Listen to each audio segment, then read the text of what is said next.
If you are wondering how to hire remote employees without making a costly mistake, you are not alone. A lot of employers love the idea of remote hiring right up until they actually try it. Then the problems start showing up fast. The job post is too vague. The applications are all over the place. The interviews feel promising, but the hires do not stick.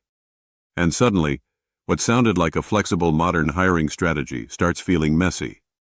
The truth is, hiring remote employees is not just regular hiring with video calls. It is a different system. You are not only hiring for skill, you are also hiring for independence, written communication, time awareness, and the ability to work without someone checking in every 20 minutes. That is why the first step is not posting the role. The first step is defining it properly. You need to know what the person will own, how success will be measured, what time zone overlap matters, what tools they need to know, and whether this should truly be an employee role or a contractor role. That part matters more than people think, because worker classification is based on the real relationship, not just what you call it. The IRS and Department of Labor both make that pretty clear. IRS. Once the role is clear, sourcing gets easier. Instead of blasting the opening everywhere and hoping for the best, the smarter move is to go where remote-ready talent already exists. That might mean remote job boards, specialized staffing partners, niche communities, referrals, or platforms that already attract distributed workers. The goal is not maximum volume. The goal is qualified volume. Big difference. Then comes the part that saves you from regret. Screening. This is where a lot of companies still get it wrong. They rely too much on resumes and charm. But remote work exposes weak communication and weak self-management way faster than office work does. So your process needs to test for real behavior. Can the person write clearly? Can they prioritize? Can they move a task forward when instructions are incomplete? Can they give useful updates before something becomes a fire? That is why work samples matter so much. If you are hiring a support rep, let them respond to a fake customer ticket. If you are hiring a coordinator, let them organize a messy project scenario. If you are hiring a marketer, ask them to review a landing page or draft a short campaign idea.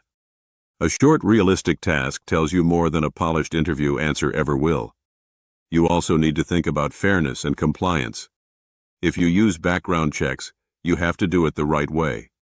The FTC and EEOC both have guidance here, and it is not something to ignore just because the role is remote. The same goes for accessibility. A virtual interview process still has to be fair, and reasonable accommodations may still apply. Federal Trade Commission. And then there is onboarding, which honestly gets overlooked way too often.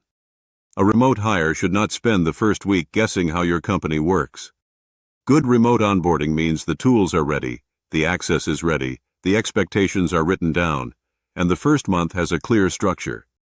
If you do not document how your team communicates, how priorities shift, and where updates live, your new hire will spend more time decoding your company than doing useful work.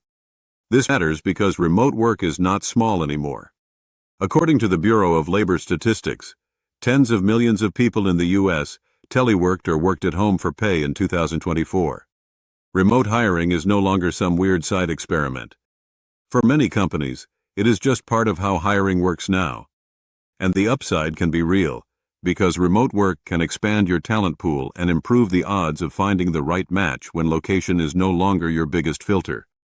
Bureau of Labor Statistics. So, if you want the short version, here it is.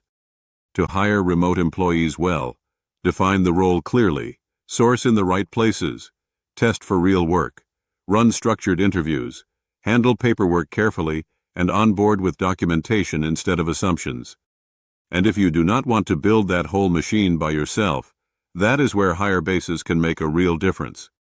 It gives employers a practical way to connect with remote talent and build stronger distributed teams without wasting time on the wrong candidates. Remote hiring is not about hiring people who happen to be at home. It is about hiring people who can deliver from anywhere. And once you start thinking that way, the whole process gets sharper.